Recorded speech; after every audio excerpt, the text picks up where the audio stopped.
1 second, everybody. What do you have there? Car. You have a car? Good, good. Good morning, everyone. Can you get in the picture, please? Today we have a little coffee with Mr. James. That's right. James got an all-terrain vehicle, apparently. Dama brought him an all-terrain vehicle. How nice. Yeah. Yeah, there's you. There's you. Do you see you? You see James? Can you say that you hope everyone has a great day? You say have a great day? Have a great day. Okay, good. Today we're going to talk about big changes. We are giving James up for adoption. No, that's not. Oh, no, we're not doing that? That's not funny? That's not a funny joke? That's not funny. Obviously, we're not giving James up for adoption. James is staying.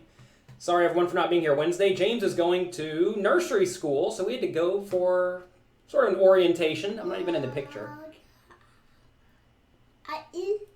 Yeah, that's you. That's you. I see yourself. Yeah, there's 3 different pictures of James on this screen right now. James loves seeing his picture. He says, "Can I be on the video? Can I be on the video?" So, today we're going to talk about big changes. What do we have going on? We have an Inner Circle webinar today. If you're an Inner Circle member, don't forget that. That starts at 2 p.m. Eastern Time. You can find information for that at pokercoaching.com/innercircle. And also, we're giving away 3 World Series of Poker Big 50 seats. You can enter that drawing at pokercoaching.com/WSOP. So don't miss out on those. Where's Dama? When are you going to leave? We can't get to work until James is out of here. James, can you say Happy Easter to everyone? Happy Easter. Can you say Happy Passover? Happy Passover. Can you say Happy Weekend? Happy Weekend. That's right. You know the problem what you just did is that I'm sure we missed many holidays. That's why I said Happy Weekend. Can you say Happy Friday? That's right. Happy Holidays? Can you say happy happy holidays? Say Happy Holidays. Friday. That's right. Now kiss everyone. All right, say bye-bye. Little big kiss.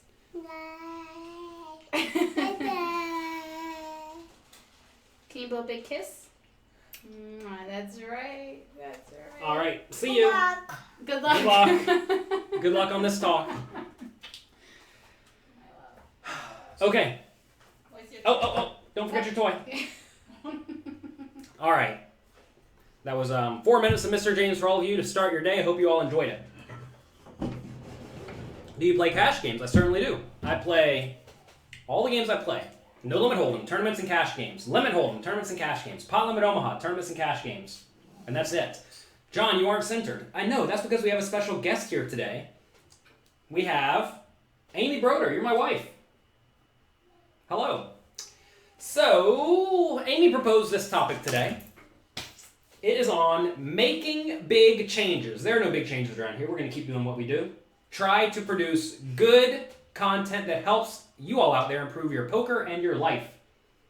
That's the goal. Today we're going to talk about big changes, though. Amie's having a big change. Tell everybody what's happening.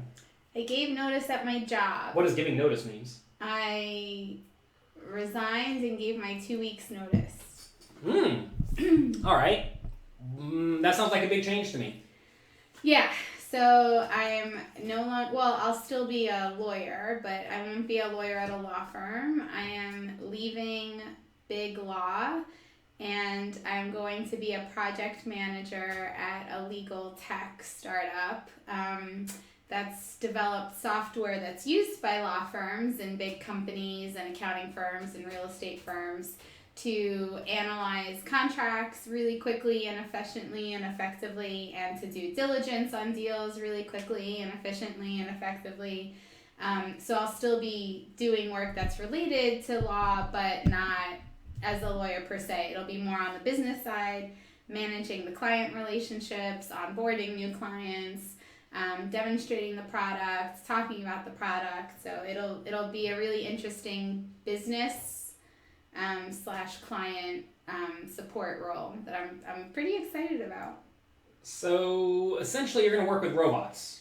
That's what we're telling the kids when they ask what mommy does. It was really easy to just say lawyer, but we're not really sure how to succinctly describe this role. So was thinking about this, and why do people make big changes in life in general? And I came up with 3 reasons. Maybe there are more reasons. First, for money. You want to make more money. This decision was not made for money. It was not. It was not made for money. I don't know how many of you are the same, but I actually have very rarely made any of my job decisions for money. I'm a big believer that if you find what you like and you're doing good work, the money will kind of sort itself out and follow. And so I've turned down many jobs in the past that offered more money than what I was currently getting paid, because that's not my motivator. To be fair, that's not my motivator, because the pay I was already receiving was enough to support a family and to take care of all of our necessities. So at some point, more just became unnecessary, so to speak, or a very low priority. So money was not my motivator. In fact, I'm not ashamed to say I'm taking a pretty substantial pay cut. That's because you have a husband. No, it's not because I have a husband. It's because there's a commission component based on how many accounts I manage. So my hope is that it'll start out being a substantial pay cut, but it'll grow into something that I'm much more comfortable with. All right, next. So money, free time. Okay? A lot of people, especially in law, don't like putting in infinite hours. And I don't know if it's necessarily true, but it's like as you get to the bigger and bigger law firms, it seems like they want you to put in more and more hours. Is that typically accurate? Or at least be on call more all the time. Yeah, I don't know if it's based on the size of the firm. Yeah, that may not be accurate. I think there are certainly, take it to the opposite extreme, a solo practitioner, right? I mean, yeah. They have no one else to turn to or to delegate work to, so if they have clients, they're going to be constantly on call. But I do think that part of what you're paid for as a lawyer is your availability. Because there's no concept of overtime, right? So if work needs to be turned around at 10 p.m., 11, 1, 2, 3 in the morning, they expect it to be done because the clients are paying, big bucks to get the work done and to get it done right. And if you don't do it, they'll just go to one of the bazillions of other law firms, around that can do similar work. And so obviously one of the easiest ways to distinguish yourself is by making yourself available all the time for your client. And that's a very hard thing to get away from, even as you get more senior. So when you're a very junior lawyer, your schedule is not your own at all. I mean, you're basically just at the whim, not only of all of your external clients, but all of your internal clients, which are the other people you work for inside your firm. So I would routinely show up, to work thinking I had X, Y, and Z projects to work on. And then, the other attorneys in my group would send me more work, would schedule more meetings. And by the way, the other X, Y, and Z never gets done. And so then you stay late to catch up on that. As you get more senior, you have more control and more sight into what's coming down the pipe. And so you're able to start managing your own schedule a lot better. You're still at the whim of your external clients, but you're able to massage the timelines a little bit more and take more control over them. So I definitely found that, I never scheduled morning calls as a senior attorney and as a counsel at my firm, because that was time that was dedicated to taking care of other work-related things that had to be done in the mornings, or if I had doctor's appointments, they were in the mornings. And that was something I couldn't have ever done as a little baby junior associate. So speaking of being on call, I think people like me because I'm kind of on call. Oh my goodness. Yeah, I'm sure. Someone messaged me today. A few poker hand histories. They want me to go through them today. I'll go through them today. I'll find an hour to do it. And you all here, right? I'm kind of on call during these hours here. Whenever people discuss things with me on Twitter, whether it's a hand history, just a question about life, whether they have a problem with me, whatever, I always try to respond because I want to be available to all of you because I view that as my job, right? And I kind of get rewarded proportionally, right? I mean, if I did nothing, think about all the poker players out there who certainly want to help people, they want to better the world, but they're not really going to do anything. They are just not going to be rewarded, right?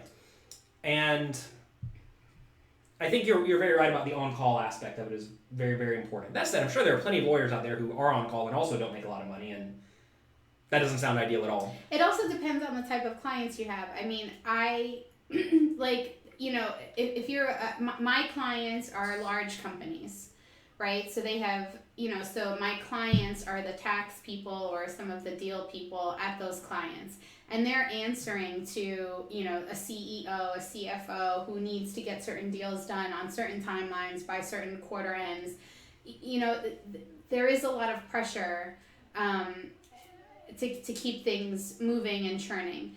Take it to, you know, another extreme where maybe I'm working with families, individuals. Maybe I'm, you know, a trust and estates lawyer, where it's more kind of forward planning, and so there might not be as much of a time pressure on getting things done, and also you're working with individuals who aren't answering to anyone above them.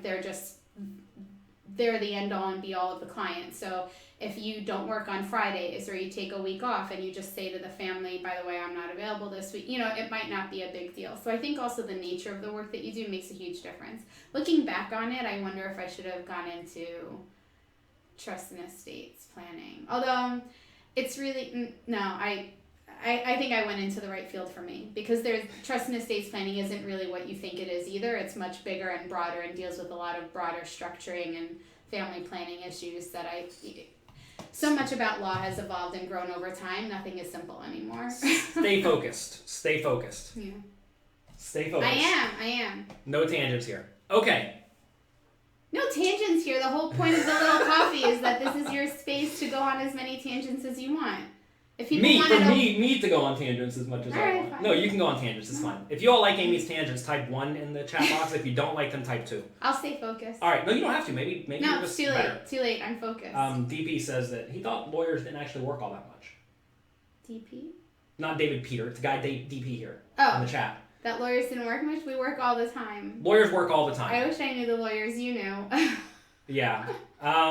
There is this idea of going like in-house as a lawyer, where you go to work for a company, and then often I think you don't work as much, right? So that's another really interesting. Wait, was one good or is one bad?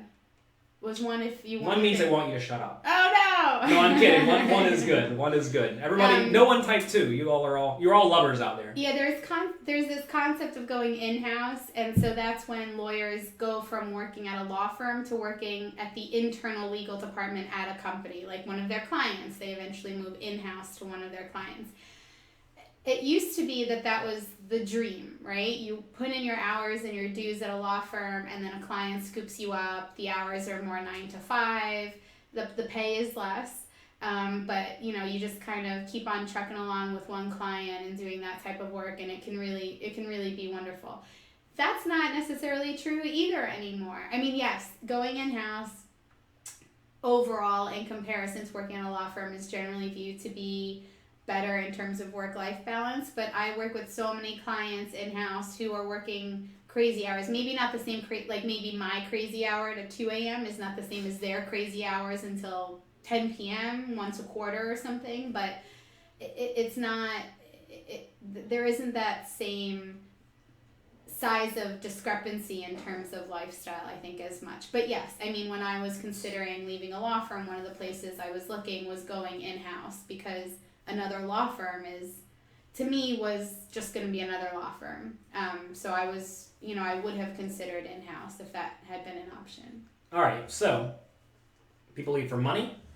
You didn't do that. People leave for free time. Do you think you're going to get more free time at this new job? Oh, the topic today is making big changes. We're going to talk about other big changes, but we're talking about Amy's job now. Amy's changing jobs. Do you think you're going to get more free time? I hope the answer, the answer better be yes. You know, at minimum, I think there'll be a lot more flexibility. I'm hoping there aren't going to be as many late nights and weekend work, and so maybe my days will be more packed. Whereas at my current job, if I needed to kind of pop in and out, I was able to do that, partly because I would make up the work late at night. But here, I'm expecting fewer late nights and weekends, if any, and just a busier, more steady, consistent, you know, daytime flow. That's what I'm hoping for.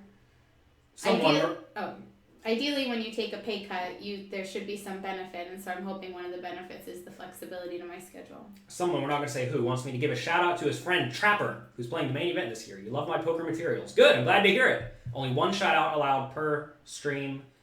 I'm not going to sit here and read all of your names. I do appreciate all of you being here. Thank you. Okay, let's see. Okay, next.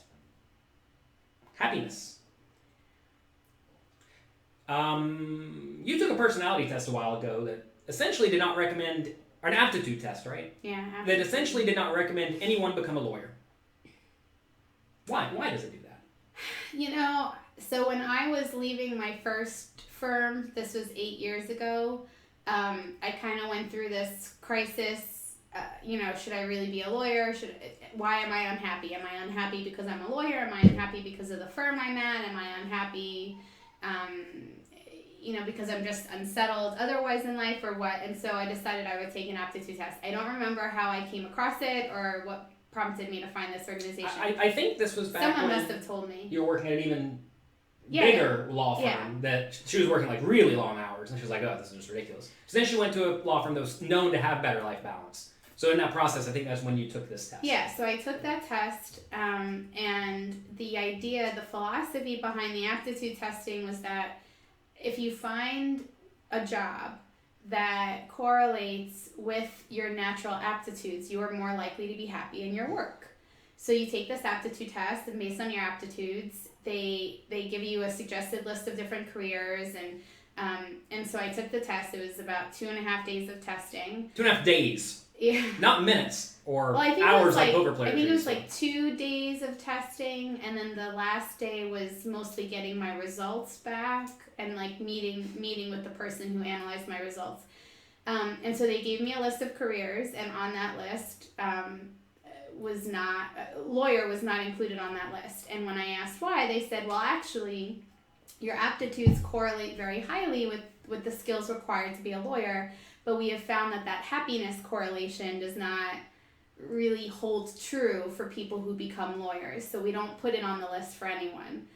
And that's that was a sad realization and an unfortunate one, especially for someone like me who had always wanted to be a lawyer, couldn't imagine being anything else, and was struggling with my happiness at being a lawyer. But anyway, there was a list of other things, two of which related to kind of marketing, and small specialty business, which are things that kind of apply to the new position I'm going to. So I am hoping that I'm tapping into something that I have some natural aptitude for, and some also just naturally and organic excitement for.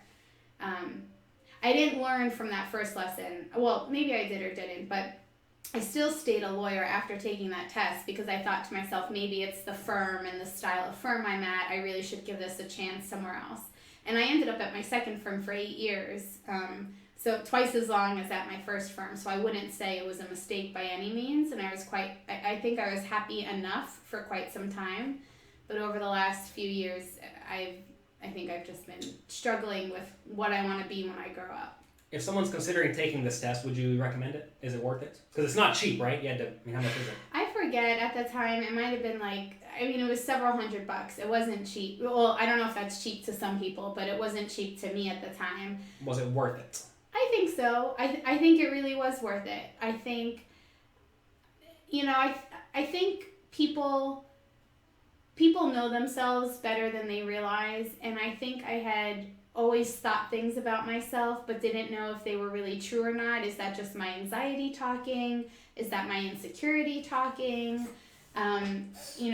Why can't I be as happy as everyone else seems to be? That kind of a feeling. And I took this test, and it actually told me a lot of things about myself that were true and that I had always felt,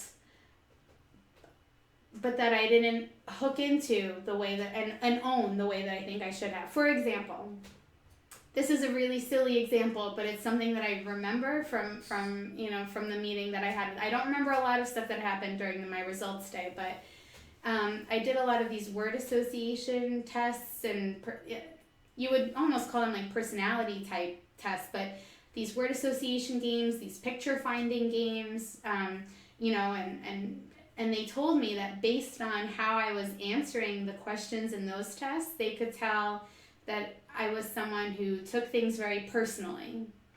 And I'm probably someone who spends a lot of time picking the perfect gift for someone, and I feel bad when someone doesn't do the same for me, you know, reciprocates in the same way. And those are two very true things.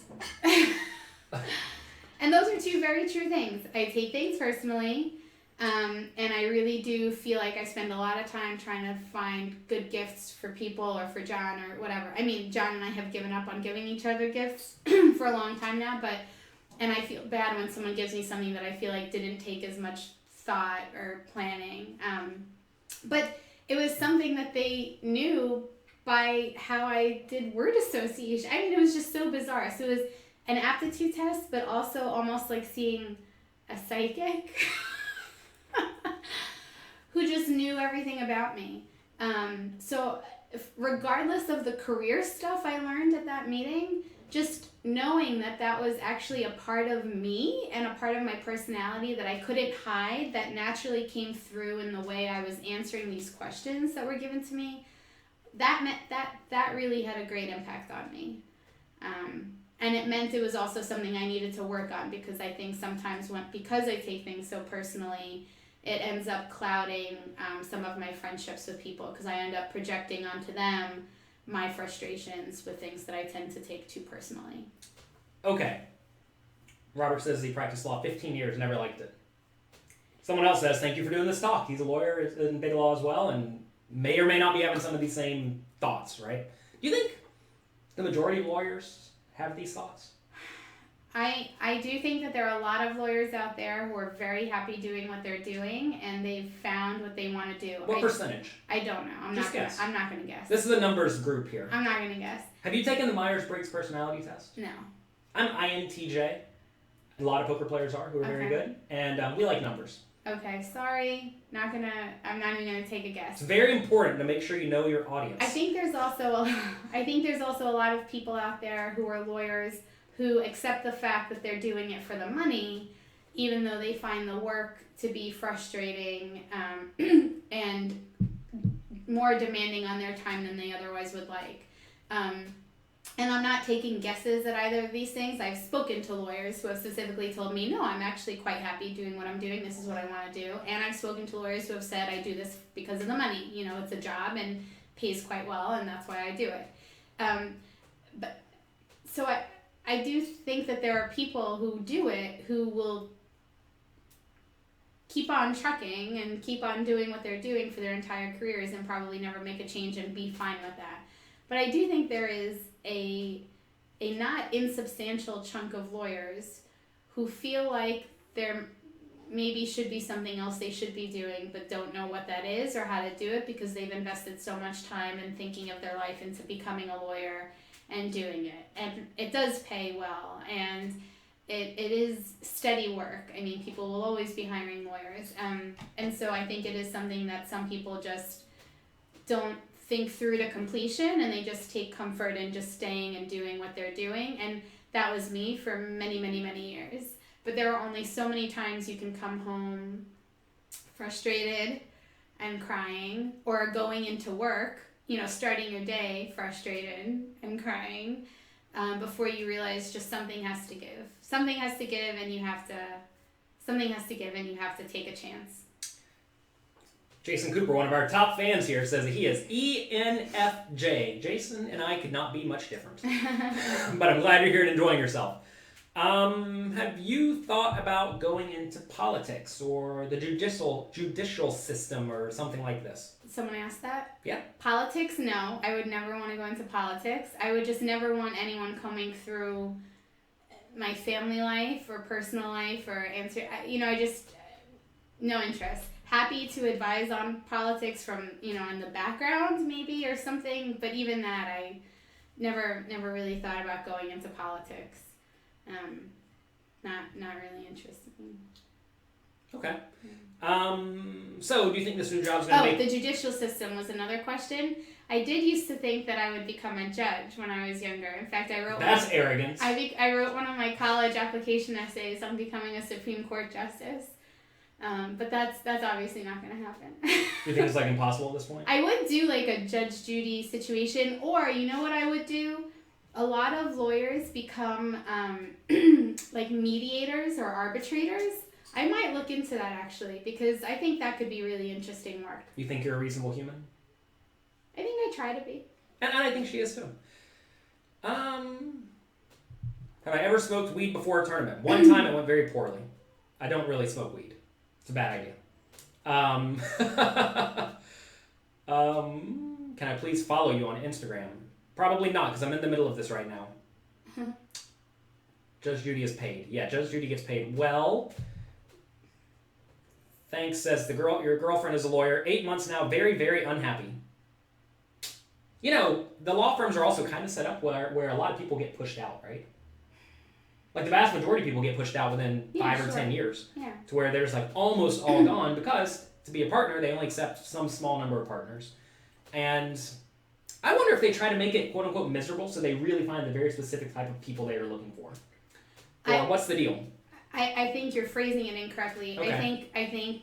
I don't think they're trying to make it miserable.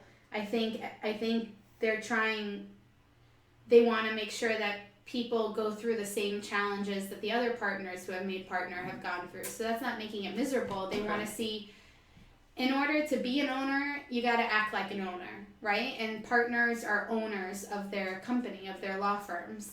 So if you're someone who's just passively taking work, not doing any type of business development, not mentoring younger attorneys, not visiting the other offices of the firm to get to know the other people who work there and get to know other people who might source work to you in the future, you're not really partnership material. I mean, you got to act like an owner. So that means, if you're low on hours, going out and finding more work from the other people in your group. Who's overloaded? Who can you help? Who can you take some deals off their plate?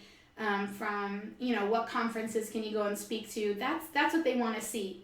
That type of ambition and strategy might make some people miserable, but that's not the goal. The goal is to just find people who are acting like an owner, and the phrase is, growing the pie. So if you're not someone who's interested in helping the company grow the pie, you're probably not someone who should be a partner at a law firm. Allison Beal from my high school here. Welcome. Sorry. Good morning. Hold on, we'll go back to Allison in a second. Unless it's the type of firm that has different types of partners. There are some partners who are responsible for bringing in the work, and some partners who are more responsible for servicing the work. That is somewhat of an outdated concept. A lot of firms are moving away from that and wanting everyone to have a role in growing the pie. But that's something, I would have, whatever, that we don't have to go back to me, but that is another thing that changes from firm to firm and changes people's happiness with the hierarchy from firm to firm. All right. So you're not making the job change for money. Do you think you generally don't care about money all that much? Oh, I care very much about money. Okay. I feel a lot of pressure not only to make money to support my family and to be able to support my family independent of you. So that if, heaven forbid, something happened either between us or to you, we would still be okay because I was making a good enough living. And pause here. So we discussed how we do our finances in the past a little bit here. And essentially you pay the mortgage for the apartment and all bills associated with the apartment. I pay the fixed living expenses. And I pay for everything else. The more variable living People expenses. are asking what's the job change. She went from being a lawyer at a big firm to now being a project manager at an AI company that helps lawyers. Anyway, okay, so fine. So now, with this new job, you're probably not going to be able to pay the mortgage, right? We live in New York City. It's not cheap here. Right, but let me finish my initial thought. Sorry, go So ahead. one was to take care of my family, but I also feel a huge commitment, rightly or wrongly, to make my parents' investment in me pay off. They've sacrificed so much for me to provide me opportunities. I might start crying. Oh, Amie Pie.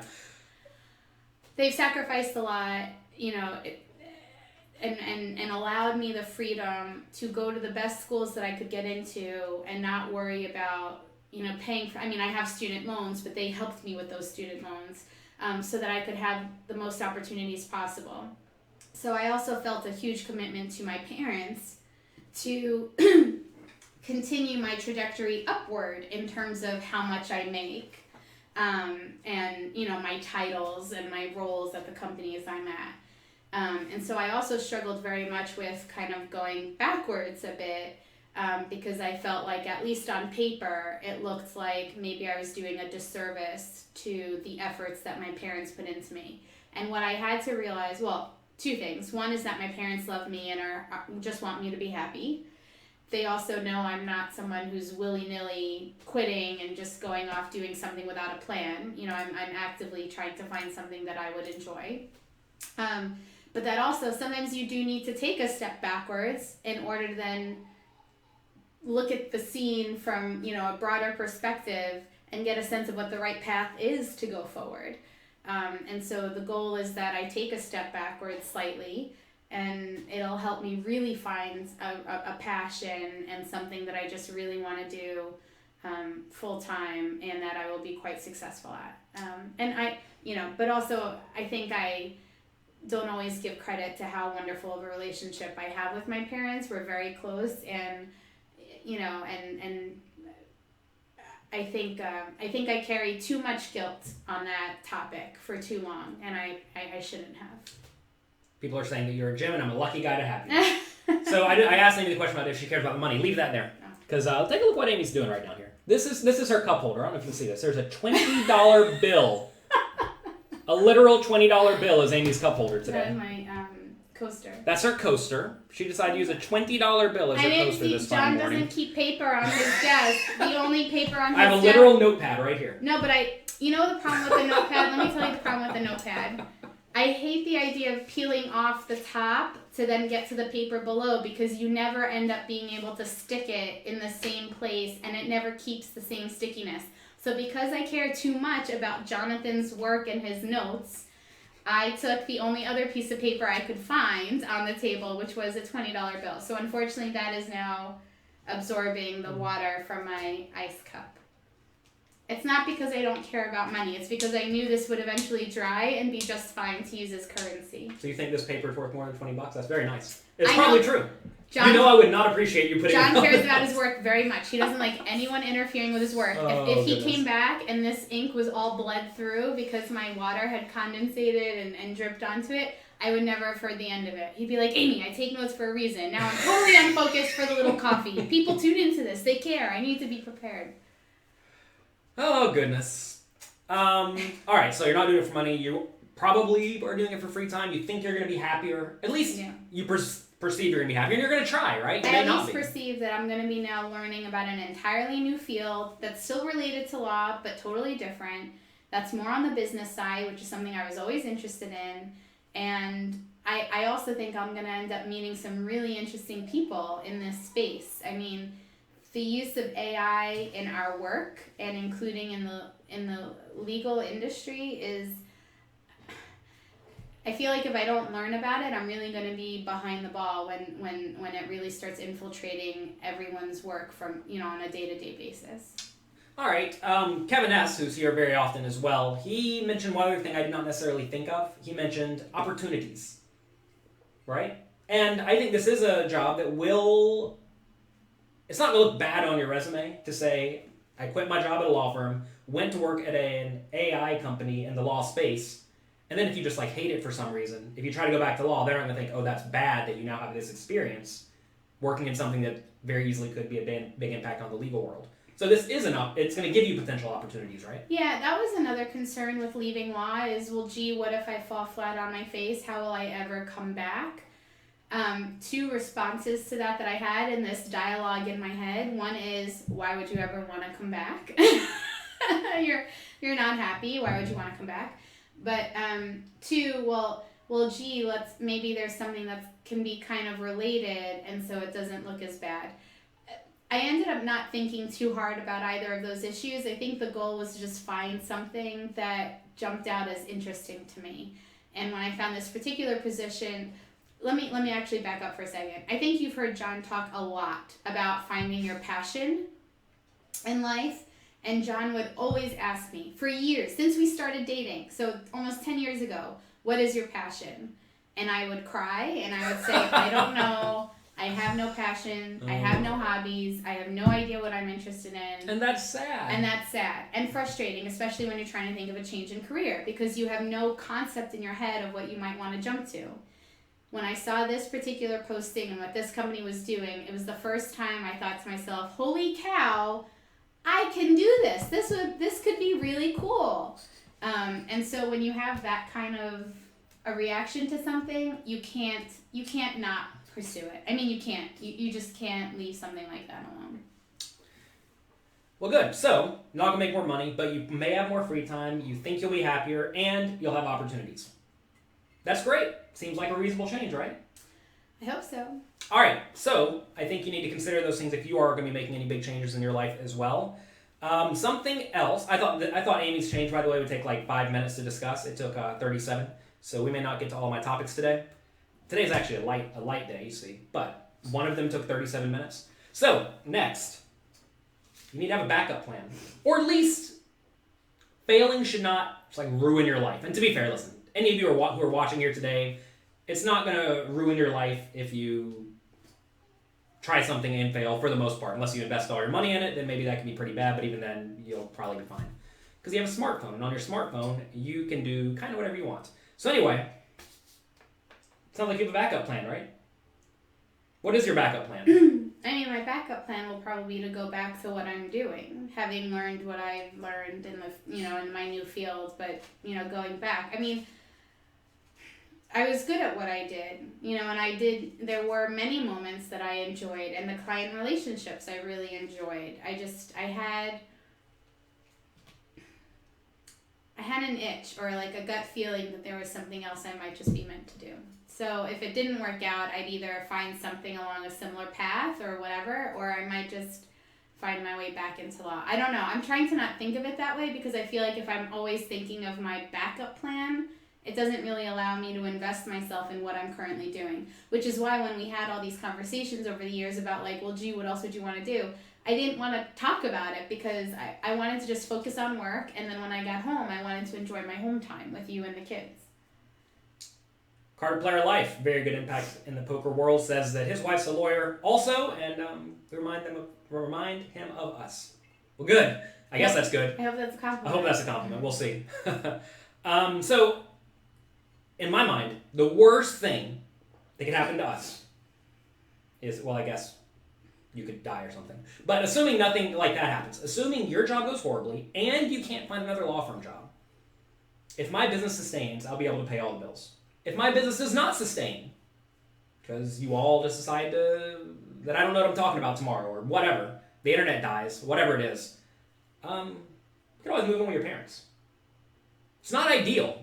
It's not ideal. I don't think that from their perspective that's even an option.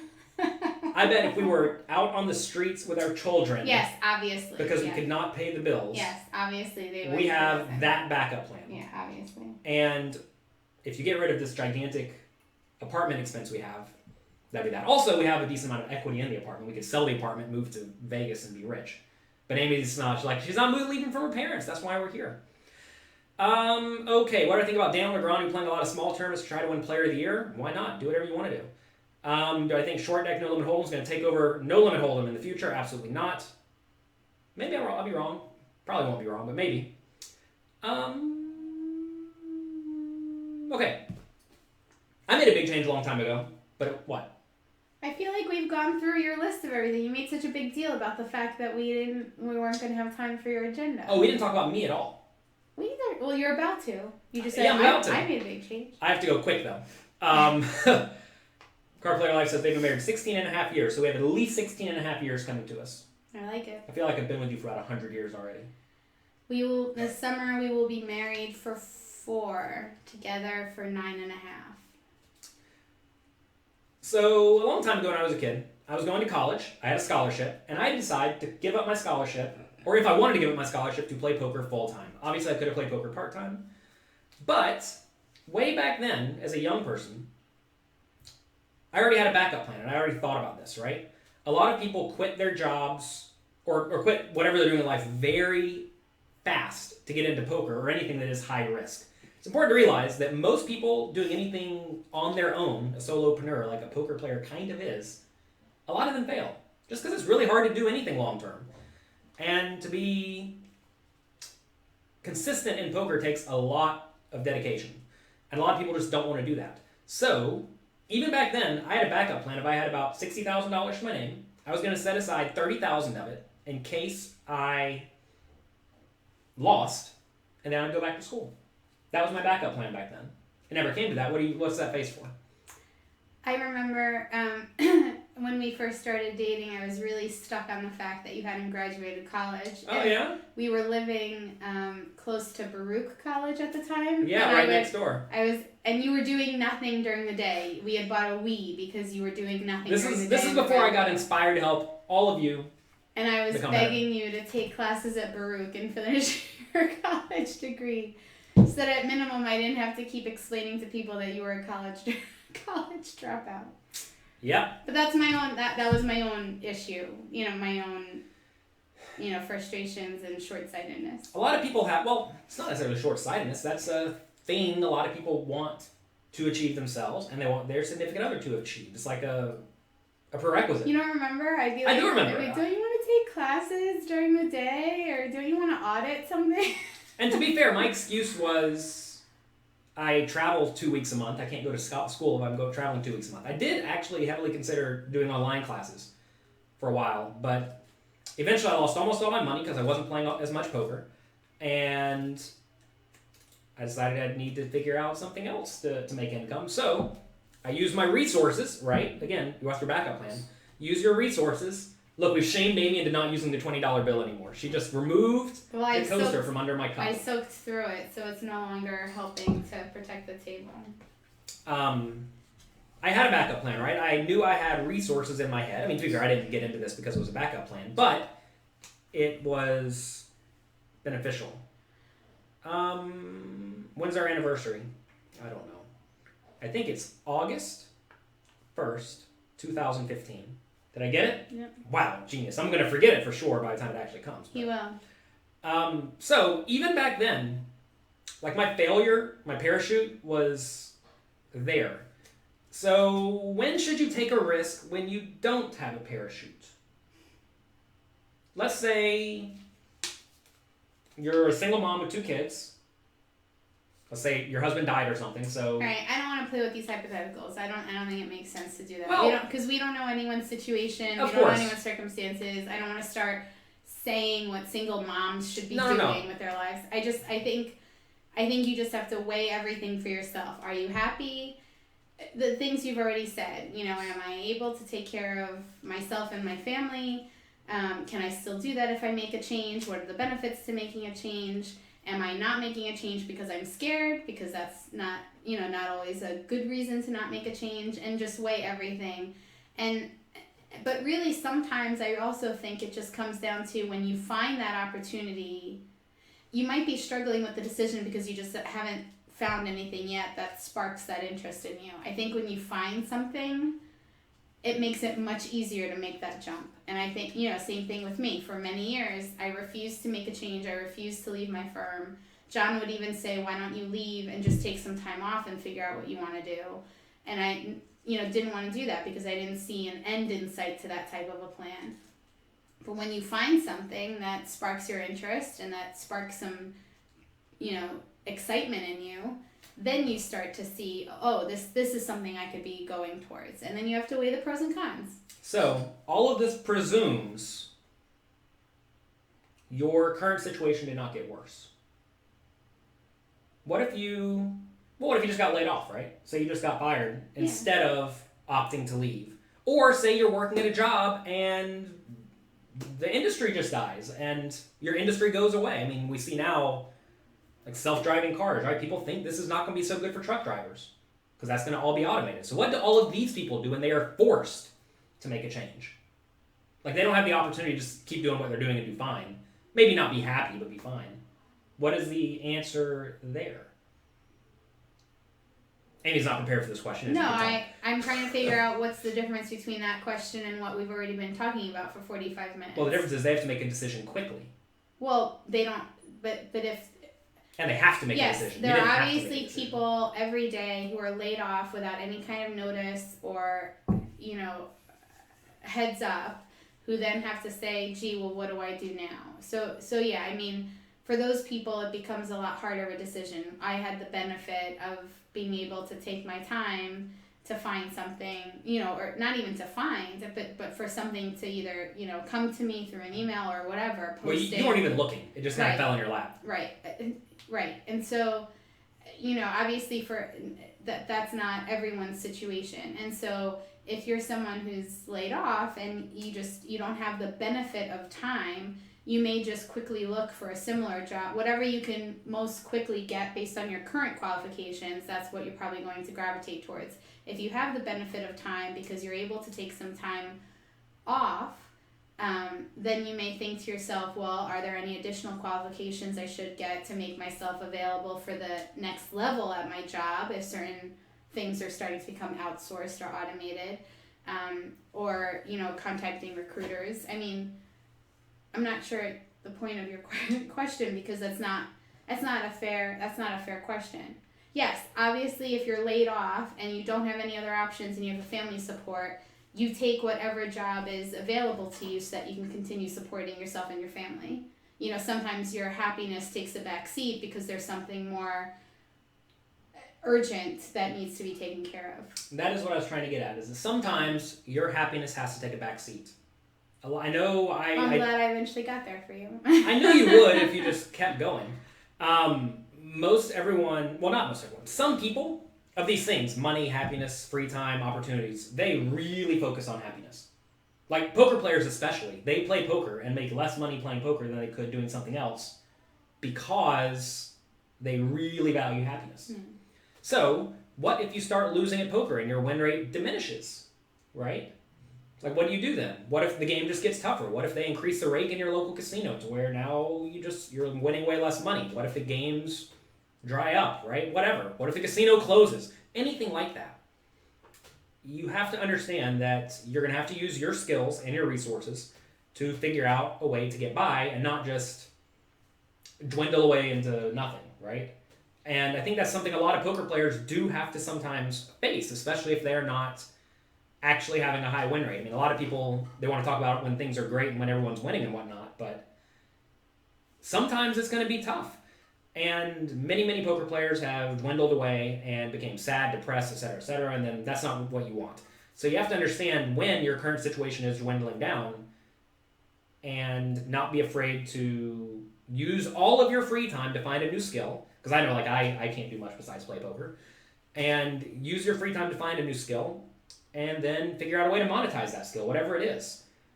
And that's a scary thing for a lot of people, but you have to be open-minded, keep your eyes open, be realistic about your situation, and then when things do go poorly, you need to make good decisions. It's not all rosy all the time. Sometimes things get rough, right? And when things get rough, you have to think ahead a little bit. Because, well, like in poker, people may not realize this, but unless you're continuously getting better, your win rate's going to go down.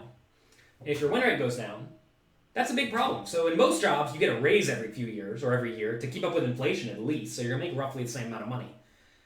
You don't think so? Sorry, I tuned out a little bit. Were you saying that's what most people get? I think most people get some tiny bit of a raise each year. No. You disagree? I disagree. All right, fine. I love that you think that, though. I'm just thinking, whenever I used to work at McDonald's, I got a tiny raise each year. Whenever I worked at the airport, I got a tiny... You're not most people. I guess. You're already very well paid. Most people... I mean, minimum wage goes up, right? They not every year. Not every year, but sometimes. But your point was every year. Fine. Every year may be wrong about... the thing is, when they increase the inflation from minimum wage from $8 to $10, that's a huge increase. It's 25%, right? Right. That is a way more than inflation. And if they do that every 5 years, it's exponentially going up faster than inflation. So fine. Every single year is not correct, but quite often whatever raise you do get is more than inflation or makes up for it or close enough. Anyway, in poker, if you play the same stakes, say you play 5-10. Say I was a 5-10 player 10 years ago and I'm still a 5-10 player today and I have the same win rate. Inflation has destroyed you because now the dollar's worth half as much. So you're playing the same stakes, you have the same bankroll, you've lived your life, whatever, but now you're effectively, you have half the earning potential that you did in the past. So that means you must move up in stakes to stay equal. And that's just obviously not happening for most people because I know when I first started playing poker 15 years ago, people played 1-2 and 2-5.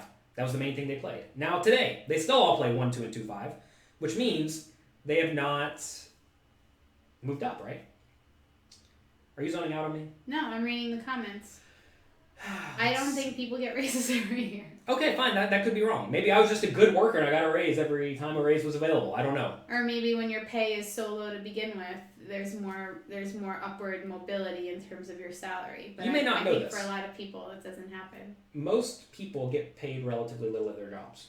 But I think for a lot of people, their pay may stay the same from year to year, but maybe their bonuses change from year to year. You think you get a bonus at McDonald's? No, you get a pay increase at McDonald's. I think for a lot of people, their pay stays consistent. I'm talking about regular corporate America, like, any type of, white collar job or office job. I think the pay stays the same from year to year, but maybe their bonuses change from year to year. Fillmore says, remembers getting a 10-cent raise. I remember getting a 10-cent an hour raise too, and management was like, oh, this is a high raise. I don't know if we can give you this 10-cent an hour raise. But when you're making $6, $7 an hour, that's a reasonable chunk. Yeah. So perhaps in my mind, you are underestimating the amount of people out there who have hourly jobs who don't get paid a ton. Yeah, sure. Like $20 an hour or whatever. Yeah. I think a lot of those people do get raises. I am talking about people who have base annual salaries. Yeah. This is not all about you, my dear. No, I'm just saying that's the perspective I'm coming from. And of course. So if you're talking about people with hourly Most salaries, lawyers don't get a raise each year. I'm not talking about just lawyers. Fine. Neither, my parents aren't lawyers and they both have annual salaries. Okay, that's true. Okay, do you have anything else pertaining to this? Making big decisions? Any other tips for people on making big decisions? Anything else you want to tell people? Et cetera, et cetera? No. We have 6 minutes. You want to fill 6 minutes? No. The only thing I'd say, and this is something that I just was too afraid to do for too long of a time, is I would, ask yourself if a friend came to me with this exact same situation, what would I advise him or her to do?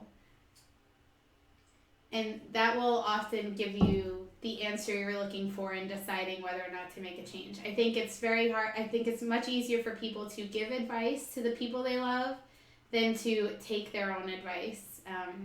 And so if there's any way you can disassociate yourself a little bit from the process and say, well, fine, let's put this on paper. What would I say to someone who came to me with these facts? I think that will give you an answer that you should feel a lot more confident and secure about. That's a really important point because in most things in life, anytime there are disagreements or arguments or decisions that must be made, try to remove your emotions from it, right? And understand, you probably do have the best information about your spot, but you're also emotionally involved in your spot. And you need to take a step back and ask yourself, is what is happening good and reasonable or not? And I think that's very, very important. Let's see. I'm an exceptional poker player. I do my best. But your hard work at it, I work hard at it and succeeded. That's correct. You don't know if most people have my talent or dedication. I actually think I do not have talent at poker because I know when I first started playing poker, I was awful. I will say I am very good at sitting down, working hard, and learning. Would you generally agree with that? I just think it's funny that you're reading the comments where people say something nice about you. This is not nice about me. This is he's saying he doesn't think most people can do it. I am... Jonathan, you are an exceptional poker player. Yes, thank you. That's part of the question, though. I think pretty much anyone can beat 2-5 no limit for like 30 or 40 bucks an hour. I do not think that is something that is difficult to do if you devote a decent amount of your life to it. Problem is, people want to devote an hour a day of their life to it for 3 weeks, and that's not going to cut it. Like, it wouldn't cut it for any job. You two need to kiss. Oh. French press or drip coffee? I prefer French press. But tell them what you use. I use the AeroPress coffee device. Look it up. Same concept, but, you know, Same concept, but better. Is it better? Yeah, I think it's better. How do you find talent in poker, Jonathan? Some people, I'll give an example. Tom Dwan, for example, has essentially said that he never really studied anything. He just sat down, played, and was pretty great.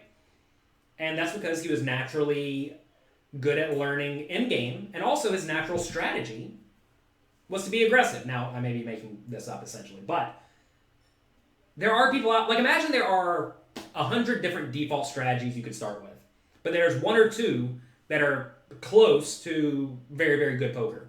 If you're just lucky to be born and have that natural strategy in you, that's essentially talent in my mind. You got lucky to have the natural skill that you needed. You didn't have to study to learn it. You just had it. I would think talent is something that you cultivate. Aptitude is something that might be more natural. Okay. So what is the talent required for poker then? I guess it's what I have. Sit down, work hard, and grind all day. And then eventually you'll get there. Is that it? Yeah. I mean, is that the talent required to be good at anything, though? Like, I view talent at basketball meaning you naturally shoot the ball better. And you're really tall. And I would say that it's not, take out the word naturally from what you just said, and that's what I think talent is. It's being able to shoot the ball better. Okay. Not necessarily naturally. Big decision. Play for a seat in the main event or go to your family reunion. Depends on your family, right? All right, let's see. What about making good reads? I think reads can definitely be cultivated. I was awful at making reads when I first started, as are most online players, because you're used to staring at a computer screen. Then you go to live poker and you just don't even pay attention to these things. I have learned a ton about reading tells, and I'm a million times better now than I was when I first started. And to be fair, maybe Phil Hellmuth was bad when he first started, but I think Hellmuth definitely has a huge advantage because he reads people very well, and maybe some of it's just natural, maybe some of it's learned. I don't know.